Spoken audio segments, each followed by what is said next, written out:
Hi everyone, this is Harman Bhatia and welcome to my YouTube channel. दोस्तों, इस video में हम बात करेंगे बिटकॉइन के बारे में। अभी बहुत सारे लोगों के मन में डर है कि क्या है ये बिटकॉइन, है भी या नहीं, अगर है तो कैसे काम करता है, हम इसमें इन्वेस्ट करें या ना करें। तो दोस्तों, इस वीडियो में शायद आपके सारे डाउट्स दूर हो जाएं और आपका बिटकॉइन का जो डर बना हुआ है वो खत्म हो जाए। तो चलिए दोस्तों, let's start with the video. दोस्तों, पहले बात करते हैं कि ये बिटकॉइन और क्रिप्टो करेंसी की ज़रूरत ही क्यों पड़ी। तो बहुत साल पहले हमारे यहाँ बार्टर सिस्टम हुआ करता था। बार्टर सिस्टम में लोग क्या करते थे कि एक चीज़ के बदले दूसरी चीज़ लेते थे। जैसे किसी को 1 किलो गेहूं चाहिए और दूसरे को टमाटर चाहिए, तो दोनों ने मिलकर डिसाइड किया कि मैं तुम्हें 1 किलो टमाटर दूंगा, जिसके बदले में तुम मुझे 1 किलो गेहूं दे देना। तो एक दिन गेहूं वाला कहता है कि क्या तुम्हारे पास आलू है, क्योंकि मेरे पास टमाटर तो है बट आलू नहीं है। तो यह सिस्टम भी ज़्यादा देर तक नहीं चल सका। तो दोस्तों, फिर लोगों ने मेटल्स को एज अ करेंसी यूज़ करना शुरू कर दिया, जिसमें सोना सबसे ज़्यादा फेमस हो गया। बट इसमें भी बहुत दिक्कत थी कि सोने को फिजिकली साथ लेके घूमना पड़ता था, और ये तो है नहीं कि 1 किलो टमाटर के बदले 1 किलो सोना देंगे। तो एक छोटा सा पार्ट डिवाइड करना भी बहुत दिक्कत वाली बात थी। तो उस समय लोग सरकार के पास गए कि हम आपको अपना सोना देते हैं और आप उस वैल्यू की एक रिसीट दे दो। तो सरकार ने कहा यह भी ठीक है, तो अब जितना सोना उतनी रिसीट्स। बट इस सिस्टम में दिक्कत थी कि सरकार को अगर ज्यादा पैसा चाहिए तो बाहर वाले देश से सोना खरीदना पड़ता था। तो यह सिस्टम भी ज्यादा देर तक नहीं चल सका। तो दोस्तों, तब सरकार ने कहा कि हम आपको एक नोट देंगे जिसकी वैल्यू पूरे देश में सेम होगी और सभी लोग उस नोट को एक्सेप्ट करेंगे। दोस्तों, ये 10 रुपए का नोट है जिस पे लिखा है कि मैं धारक को 10 रुपए अदा करने का वचन देता हूं, और नीचे आरबीआई के उस टाइम के गवर्नर के सिग्नेचर हैं। दोस्तों, ये आप किसी भी नोट पे देख सकते हैं कि यही लाइन और साथ में आरबीआई के गवर्नर के सिग्नेचर होंगे।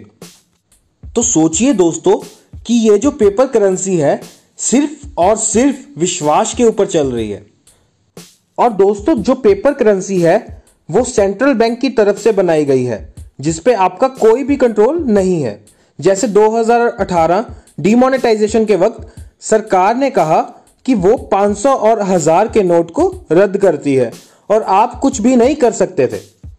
और दूसरा, जो हमारा पैसा है मोस्टली बैंक्स हैंडल करते हैं, तो वो आपका पैसा कहीं भी यूज करें आपको कुछ पता नहीं चलता। ट्रांसपेरेंसी बिल्कुल जीरो है। हाल ही में पीएमसी बैंक के साथ जो हुआ, जिसकी वजह से बहुत सारे लोगों का पैसा बैंक में फंस गया था, अगर ऐसे ही आपके बैंक ने किसी को लोन दिया तो आपका भी पैसा उस बैंक में फंस सकता है और आप कुछ नहीं कर सकते। तो दोस्तों, इन सब इश्यूज को सॉल्व करने के लिए 2008 में सातोशी नाकामोटो नाम के बंदे ने एक पेपर पब्लिश किया, जिसमें उसने बिटकॉइन का कंसेप्ट पूरी डिटेल में बताया और वहां से बिटकॉइन की शुरुआत हुई। तो दोस्तों, अभी तक किसी को नहीं पता कि ये सातोशी नाकामोटो है कौन, है भी या नहीं, किसी को नहीं पता। तो दोस्तों, अब हम बात करते हैं कि बिटकॉइन काम कैसे करता है। जैसे यूपीआई में आपको एक यूपीआई एड्रेस मिलता है और यूपीआई का पासवर्ड होता है, वैसे ही बिटकॉइन का एक यूनिक एड्रेस होता है और उसके साथ उसका पासवर्ड होता है। और उस एड्रेस को यूज करके हम किसी को भी पे या ट्रांसफर कर सकते हैं।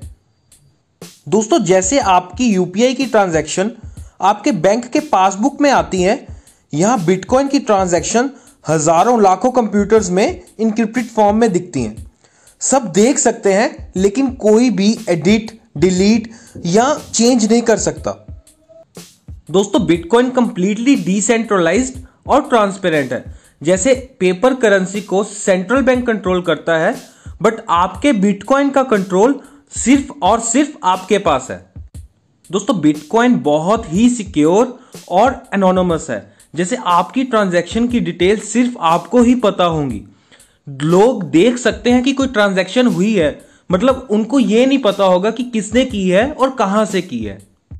दोस्तों हम बिटकॉइन से इंटरनेशनल ट्रांजैक्शंस भी कर सकते हैं। मोस्टली हमें अगर ट्रांजैक्शन करनी होती है तो हम बैंक, क्रेडिट कार्ड या डेबिट कार्ड से करते हैं, बट अगर इंटरनेशनल ट्रांजैक्शन करनी हो तो हमें 5 से 10% तक का ट्रांजैक्शन चार्जेस लगते हैं। बट बिटकॉइन में ट्रांजैक्शन चार्जेस लेस देन 1% है। बिटकॉइन इतना इजी और सिंपल टू यूज है कि आप अपने मोबाइल से ही सब कुछ हैंडल कर सकते हैं। तो दोस्तों अब हम बात करते हैं इन्फ्लेशन की, यानी कि महंगाई की, जिसका एक कारण यह भी है कि हमारी सरकार को जब भी जरूरत पड़े तब वो जितना मर्जी करेंसी नोट प्रिंट कर सकती है। तो चलिए दोस्तों एक एग्जांपल लेते हैं। पहले प्याज की कीमत 10 रुपए किलो थी और आज प्याज की कीमत 50 रुपए किलो है। बट उस समय के 10 रुपए आज के 50 रुपए नहीं है। उस समय के 10 रुपए आज भी 10 रुपए ही हैं, जिसकी वजह से हम कहते हैं कि महंगाई बढ़ गई, क्योंकि हमारे वो 10 रुपए की वैल्यू अब कम हो गई। तो दोस्तों बिटकॉइन इस इन्फ्लेशन को कंट्रोल कर सकता है, क्योंकि बिटकॉइन सिर्फ 21 मिलियन ही बन सकते हैं, इससे ज्यादा नहीं, जिसकी वजह से महंगाई यानी इन्फ्लेशन कंट्रोल में रहेगी। और एक अच्छी चीज कि बिटकॉइन को आप छोटे छोटे हिस्सों में डिवाइड कर सकते हैं। जैसे मैं बिटकॉइन का 0.0001% बिटकॉइन भी खरीद सकता हूं। तो दोस्तों अब सवाल आता है कि आप बिटकॉइन में इन्वेस्ट करें या ना करें। इसमें दोस्तों दो चीजें हैं, एक इन्वेस्ट करना और एक ट्रेड करना। अगर आप ट्रेड करना चाहते हैं तो मैं रेकमेंड करूंगा कि आप पहले ट्रेडिंग सीखें। ऑनलाइन बहुत सारे ट्रेडिंग कोर्सेज अवेलेबल हैं। टेक्निकल और फंडामेंटल एनालिसिस सीखें और फिर ट्रेडिंग स्टार्ट करें। तो दोस्तों अगर आप इन्वेस्ट करना चाहते हैं तो मैं रेकमेंड करूंगा कि आप अपने इन्वेस्टमेंट मनी का 10 से 15% ही बिटकॉइन में इन्वेस्ट कीजिए। जैसे आप अगर 10,000 रुपए इन्वेस्ट करना चाहते हैं तो उसका 10% यानी कि 1,000 या 1,500 रुपए ही बिटकॉइन में इन्वेस्ट कीजिए। जैसे ही बिटकॉइन की डिप बने, यानी कि बिटकॉइन अपने लो पे आए, तो आप उसमें अपने 10 से 15% इन्वेस्टमेंट मनी का इन्वेस्ट कर दें। ये आप हर महीने लगातार 3 से 5 साल या उससे ज्यादा तक कीजिए, फिर आपको रिटर्न ऑन इन्वेस्टमेंट बहुत सही मिलेगी। दोस्तों कुछ बड़े लोग और यूट्यूबर्स कहते हैं कि बिटकॉइन सेफ ही नहीं है, क्या 25 दिन में किसी का पैसा डबल होता है? तो दोस्तों ये बिटकॉइन का ग्राफ है। 1 फरवरी 2021 को बिटकॉइन 21 लाख रुपए का था और 21 फरवरी 2021 को बिटकॉइन 44 लाख रुपए था। तो दोस्तों ग्राफ और नंबर सब आपके सामने हैं, तो आप देख सकते हैं कि सिर्फ 21 दिन में बिटकॉइन डबल से भी ज्यादा ग्रो किया है। दोस्तों जिसको कार चलानी ही नहीं आती उसके लिए कार चलानी बहुत रिस्की है, बट जिसको चलानी आती है उसके लिए रिस्क बहुत कम है। ऐसा ही केस बिटकॉइन में है। ज्यादातर लोगों को पता ही नहीं है कि बिटकॉइन है क्या, कैसे काम करता है, जिसकी वजह से डर का माहौल बना रखा है। पर दोस्तों जिन्होंने स्टार्ट किया और समझ आ गई, तो आज भी लोग रेगुलर बेसिस पे बिटकॉइन से पैसे कमा रहे हैं। दोस्तों अगर आपको बिटकॉइन इन्वेस्टमेंट या ट्रेडिंग शुरू करनी है तो आप मेरी प्रीवियस वीडियोस देख सकते हैं, जिनका लिंक मैंने डिस्क्रिप्शन में डाल दिया है। और अगर आपको कोई भी डाउट या क्वेश्चन हो तो आप नीचे कमेंट कर सकते हैं। दोस्तों अगर आपको ये वीडियो अच्छी लगी हो तो प्लीज लाइक और शेयर कीजिए और चैनल को सब्सक्राइब जरूर कीजिए। धन्यवाद।